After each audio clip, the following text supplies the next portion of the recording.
Peace and love, my people.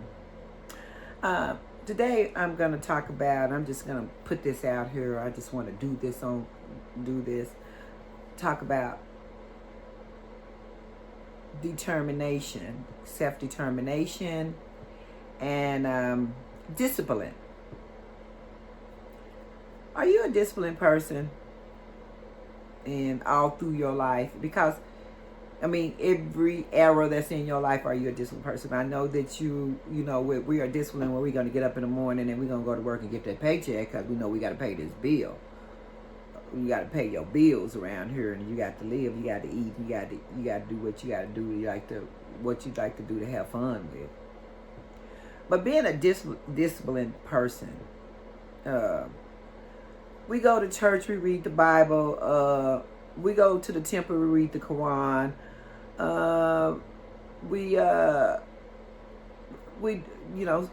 Everybody got a different type of religion because we have came into a mixed bowl in America. It's a mixed pot.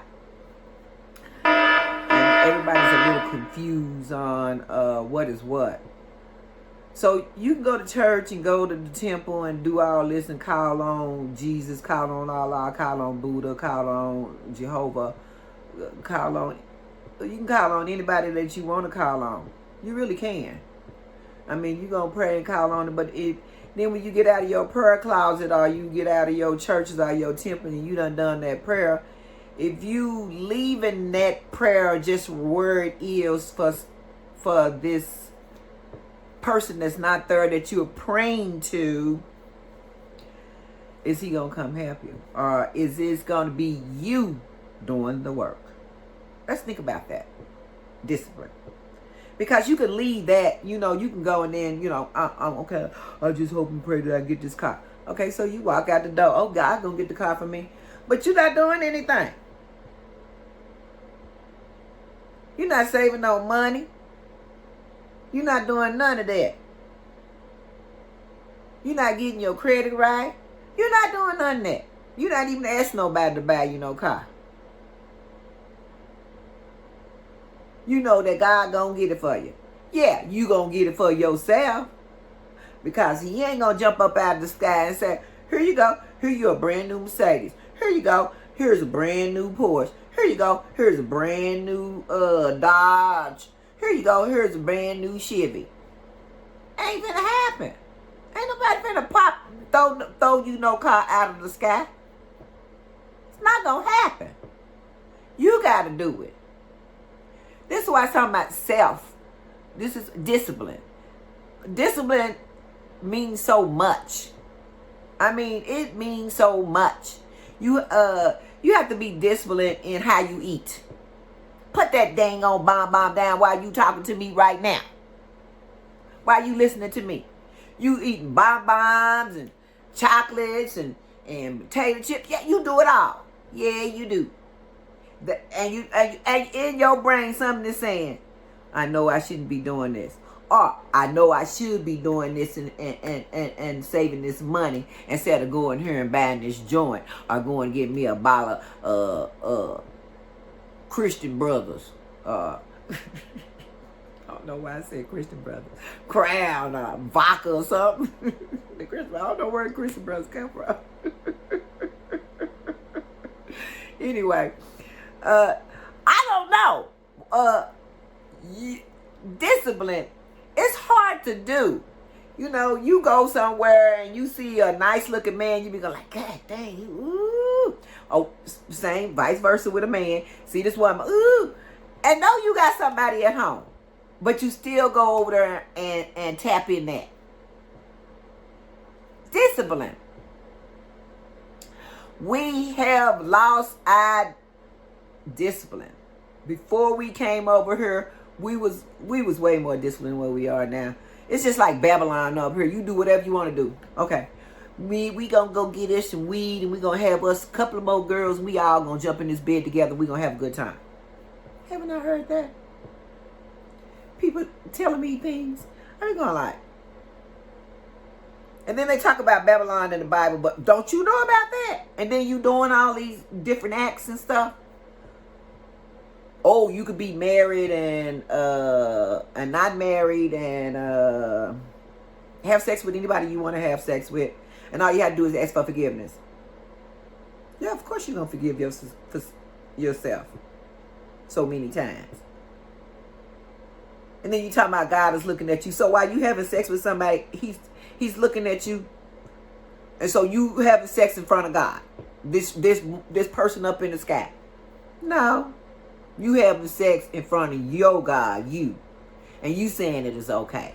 You that God saying it is okay. Because if you really was, and you know you inside of your head, inside of your brain, you want to do an evil act. You do that evil act. You want to get somebody, back. You want to revenge somebody, and you go revenge them, and you know you doing an evil act, and you talking about God. If God can see everything, did he see you do that evil act?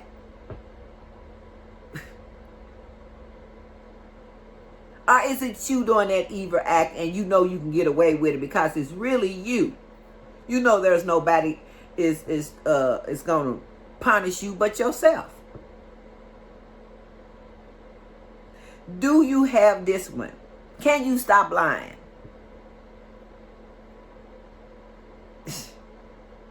Can you really stop lying? Practice it. All you have to do is practice when you get ready to tell a lie. I was told this is how you do it, and it worked for me. You got to practice it. When you get ready to tell a lie, just say, oh, I'm not going to tell that. I'm just going to tell the truth. The truth is going to always be better than the lie. That lie is going to eventually start to worry on your brain. Going to worry to get into your soul and deaden your soul.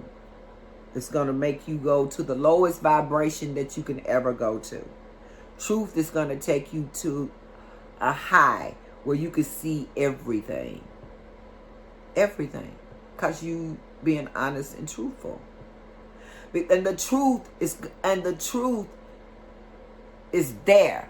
The lie is made up. So it's confusing. So when if you're a little confused on something, you're a little confused and something is not right, guess what? Somebody's lying. It ain't right. Somebody's lying. And know that somebody's right. Don't ever go against your stomach. If your stomach and something telling you something's not right, guess what? Something's not right. When we're making this nation of the Afro-descendant nation, we're making this nation where it's going to last forever. So there's not going to be all of that old bull crapping where somebody can come in and start lying. You're going to be able to see a lie a mile away. A mile away. You're going to sniff that lie out. You're going to know what they're doing. We can never get put into that situation again where John Hawkins came and spent 29 and a half years among our people and then bring us over to America to put us in slavery on April the 1st, 1555. First slave ship. And when they got us here, the way that they did us,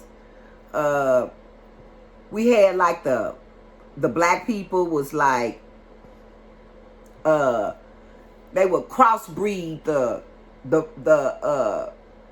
crossbreed. They take the husband from the wife and switch and do some switching up. And so you got this, because they going with the strongest body and going with the male strongest body and the female strongest body. So they put them two together and make a mate and make these strong babies. And then when the woman has the baby, as soon as the baby drops, they take the baby. The white Caucasian would take the baby and walk out the room with the baby and take the baby to another place. And when they get to the baby to another place, when the baby would holler and cry for his mother's breast milk, what they would do, the Caucasian nurse, some say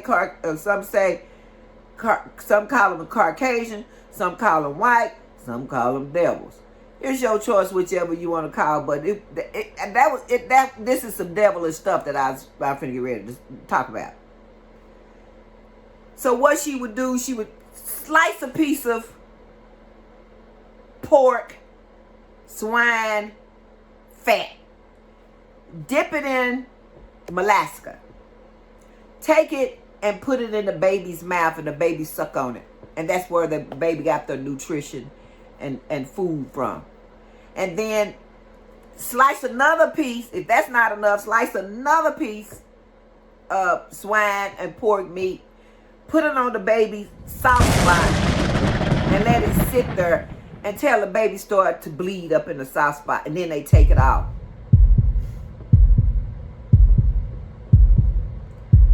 I read that and I had to put that book down, and I couldn't get back in my studies because I just kept crying. That did something to me. And the reason why they did that was to keep the little babies, in other words, in check. They kept them in check. Just kept them in check where they wouldn't question them. They trust this Caucasian nurse. Then they would give the babies back to them. And this is how they would feed their babies. They wouldn't allow them to feed them with the breast milk. They would go and feed them with the swine and the molasses. And so they had took the language. They wouldn't allow them to talk to each other, or they'd beat them down. They would take the black woman, if she would get pregnant, she would be pregnant by one of the slave masters or something. They don't know who the baby is. They'd take her and put her out in the front and bring everybody out. Slice the belly and let the baby fall out of her.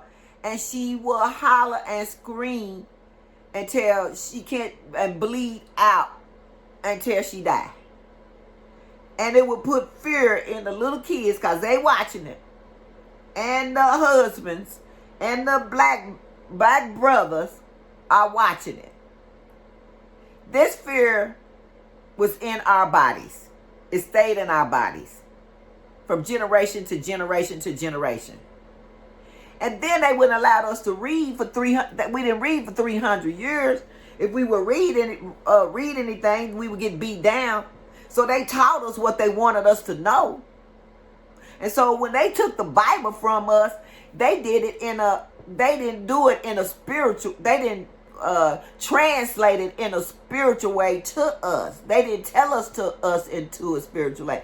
They told us in a physical way because there are physical beings. So we are spiritual beings. Black man is spiritual. We got male in us, so we more compassionate. And so when they did all of that, that's what they did to the woman. And they would take the black man and just strip him naked and hang him up and just start whipping him and beating him until the skin will fall off of his body. Yep. Y'all seen the movies, but when you reading it, it's a whole different thing. I was reading it and I'm visualizing this. I failed my ancestors. I really did. I failed my ancestors. And I'm not going to sit back and not do something about it. They went through so much for us. They're going to tell us about... Y'all got to know that everybody in the Bible... Why do y'all believe everybody in the Bible was white? It's not so. It was our book. Everybody in the Bible is black. Everybody in the Bible is black. God said, he always was saying he was looking for his people. That people was lost. He needed to raise his stiff-necked people up. He always said, my people. That's what we do today. Hey, that's my people over there, girl. That's my people over there. That's my people. That's my people over there. Why come Caucasians don't have tribes? All it talks about in the Bible is tribes. Y'all got to recognize, okay, if y'all got to recognize the only reason why y'all can't see too far, y'all can't see God, because you can't see your mind. That was told to me by the Honorable Silas Muhammad, and that did something to me. You can't see God because you can't see your mind. You can't see your soul. You can't see it. You can't even see yourself. Other people see yourself. When you're talking and looking, I didn't know I looked like this, and when I started feeling, well, I look like that. I look like, what? I talk like, I don't even like the way I talk, but hey, I got to do what I got to do, because I got to let y'all know what's going on in this world. Okay. I'm going to let that go. I'm going to let this go for the day. I just wanted y'all to know what John Hopkins was doing. John Hopkins was not a good person. He was not a good person. He did the most. He brought us over here and took and took and took and took and took from us. And now we are here right now trying to be them, because we don't know where we come from. It makes me mad that they didn't teach how powerful we were and what we did before we were slaves. All they taught us was that we were slaves.